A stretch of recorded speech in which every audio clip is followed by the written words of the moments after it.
ایک وقت کی بات ہے، ایک وسیع جنگل میں جہاں جانور آزادانہ گھومتے تھے، ایک غصے والے بھیڑیے کا رہائش تھا جس کا نام راک تھا۔ راک طاقتور، جنگجو اور فخر سے بھرا ہوا تھا، لیکن اس کا غصہ ایک گہرے غم سے آتا تھا۔ اس کا خاندان ایک شدید لڑائی میں کھو چکا تھا اور یہ دکھ اسے ہر دن کچوکے کی طرح تکلیف دیتا تھا۔ وہ شیر جو جنگل کا طاقتور بادشاہ تھا اور وہ بے خوف گوریلا جس نے شیر کی مدد کی تھی، ان دونوں کو وہ اس کا ذمہ دار سمجھتا تھا۔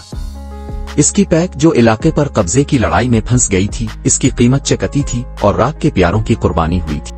راک کا شیر لیو اور گوریلا کو لے کر غصہ، جو کہ کواہے کے نام سے جانا جاتا تھا، اتنا زیادہ تھا کہ اس کی روزمرہ کی زندگی میں اس کا غصہ ایک آگ کی طرح جلتا تھا۔ ہر دن وہ چاند کی روشنی میں کہتا تھا، میں تمہیں کبھی معاف نہیں کروں گا، تم نے میرا خاندان مجھ سے چھین لیا۔ وہ جنگل میں بدلہ لینے کے ارادے سے گھومتا تھا تاکہ شیر اور گوریلا کو وہی درد ملے جو اس نے برداشت کیا تھا۔ وہ اپنے سابقہ خود سے ایک سایہ بن چکا تھا اور صرف غصے سے مغلوب تھا۔ ایک دن قسمت نے راک کو شیر لیو کے ساتھ پھنسا دیا۔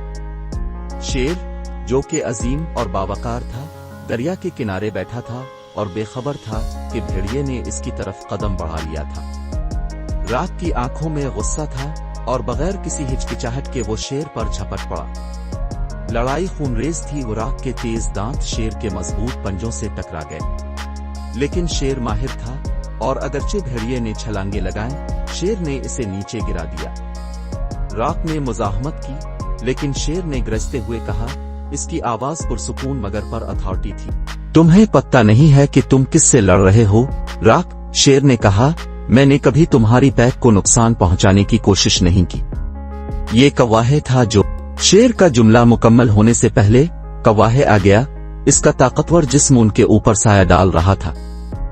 گوریلا چپ چاپ یہ منظر دیکھ رہا تھا اور جانتا تھا کہ یہ دن آخر کار آنا تھا۔ بس کرو راک، کواہے نے گرجتی ہوئی آواز میں کہا، تم نے پہلے ہی بہت کچھ کھو دیا ہے، اپنے غصے کو، اپنے باقی بچ جانے والے حصے کو تباہ مت ہونے دو۔ راک، جو کہ سانس لیتا ہوا تھا، دونوں کو دیکھ کر اور سن کر وہ سمجھ گیا کہ شیر اور گوریلا اس کے دشمن نہیں ہیں، وہ بھی اتنا ہی تکلیف میں تھے جتنا وہ تھا۔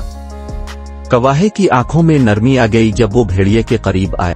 ہم سب اس لڑائی میں پھنسے ہوئے تھے، کواہے نے وضاحت کی، ہمیں یہ جنگ نہیں چاہیے تھی، میری بھی فیملی ختم ہو گئی جیسے تمہاری ہو گئی۔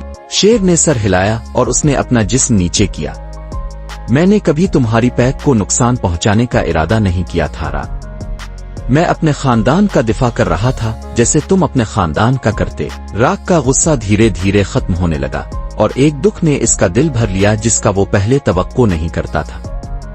اس کا دل ٹوٹا نہ صرف اپنے خاندان کے لیے بلکہ اس حقیقت کو سمجھ کر کے نفرت نے اس کی بصیرت کو دھندلا دیا تھا۔ اسی لمحے راک نے سمجھا، یہ لڑائی کبھی اس کے شیر گوریلا کے بارے میں نہیں تھی، یہ صرف بقا کے بارے میں تھی۔